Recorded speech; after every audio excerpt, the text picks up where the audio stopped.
Welcome back to 60 Seconds at CS Speed. Here's a quick look at the front lower control arm jig. I guess it could also double as a rear lower control arm jig for our car.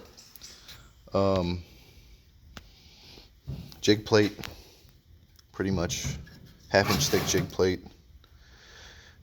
These were all designed in Fusion 360.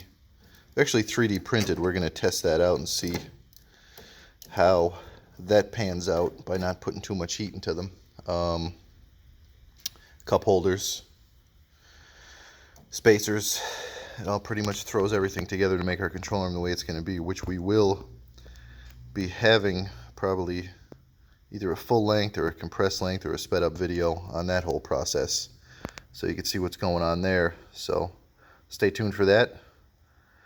That's your daily dose of 60 seconds of CS Speed.